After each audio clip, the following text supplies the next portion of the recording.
Pak Rahmat menjual tomat. Jikalau kau umat Nabi Muhammad, jawab salam saya dengan semangat. Assalamualaikum warahmatullahi wabarakatuh. Alhamdulillah, alhamdulillahilladzi ja'alal qalama lil kitabah wal kitabah lil qiraah wal qiraah lil ma'rifah wal ma'rifah lil ibadah wal ibadah lillahi ta'ala. Wassalatu wassalamu ala asyrafil anbiya'i wal mursalin sayyidina Muhammadin wa ala alihi wa sahbihi ajma'in. Amma ba'du.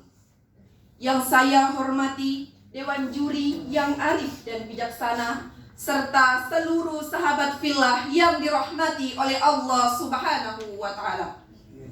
Pertama dan yang paling utama, marilah kita panjatkan puji dan syukur kita kehadirat Allah Subhanahu wa ta'ala yang telah memberikan kita nikmat iman serta kesehatan sehingga dapat berjumpa di tempat ini untuk menjalin tali silaturahim.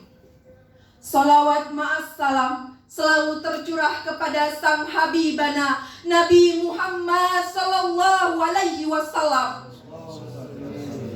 Nabi yang telah menuntun kita dari kehidupan jahiliyah menuju kehidupan yang Islamiyah. Sahabat fillah yang dirahmati oleh Allah Subhanahu wa ta'ala, di zaman sekarang ini banyak sekali orang-orang yang merasakan yang namanya penyakit batin. Penyakit batin, terutama bingung. Apakah sahabat di sini pernah merasa bingung? Pernah. Seperti halnya bingung dalam mencari jalan kehidupan, bingung mencari pekerjaan, bingung mencari penghasilan, bingung mencari kebenaran, bahkan bingung dalam mencari pasangan. Betul apa betul? Sahabat fillah yang dirahmati Allah, lalu apa obat yang paling ampuh untuk mengatasi penyakit batin tersebut? Ada yang tahu jawabannya? Baiklah, saya akan menerangkan jawabannya. Tolong disimak dengan baik-baik. Jadi, jawabannya adalah ilmu. Karena dengan ilmu, segala urusan akan mudah, masa depan akan cerah, bahkan wibawa pun akan bertambah.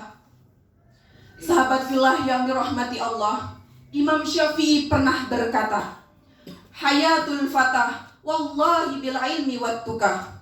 Artinya, demi Allah, seorang pemuda itu harus diisi dengan ilmu dan takwa. Jelas di dalam pernyataan Imam Syafi'i tadi bahwa kita sebagai pemuda-pemudi penerus bangsa harus diisi dengan ilmu dan takwa. Di dalam pernyataan lain, Imam Syafi'i juga berkata, jika kamu tidak mampu menahan lelahnya belajar, maka kamu harus mampu menahan perihnya kebodohan. Sahabat fillah yang dirahmati oleh Allah Subhanahu wa ta'ala, Allah pernah berfirman dalam Quran surah Al-Mujadalah ayat 11 yang berbunyi, A'udzu billahi minasy syaithanir rajim. Bismillahirrahmanirrahim. Ya ayyuhalladzina amanu idza qila lakum tafassahu fil majalisi fafsahu wa idza qila lakum tafassahu fil majalisi fafsahu yafsahillahu lakum wa idza qila anshuzu fanshuzu yarfa'illahu alladhina amanu minkum walladhina utul ilma darajat wallahu bima ta'maluna khabir. Yang artinya, Wahai orang-orang yang beriman, apabila dikatakan kepadamu, berilah kelapangan di dalam majelis-majelis, maka lapangkanlah. Niscaya Allah akan melampangkan segala urusanmu.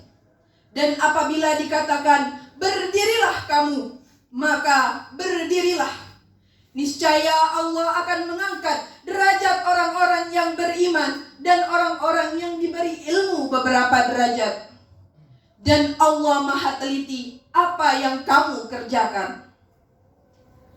Sahabat fillah yang dirahmati Allah, lalu muncullah di benak kita masing-masing, bagaimana cara yang baik dan benar ketika kita belajar?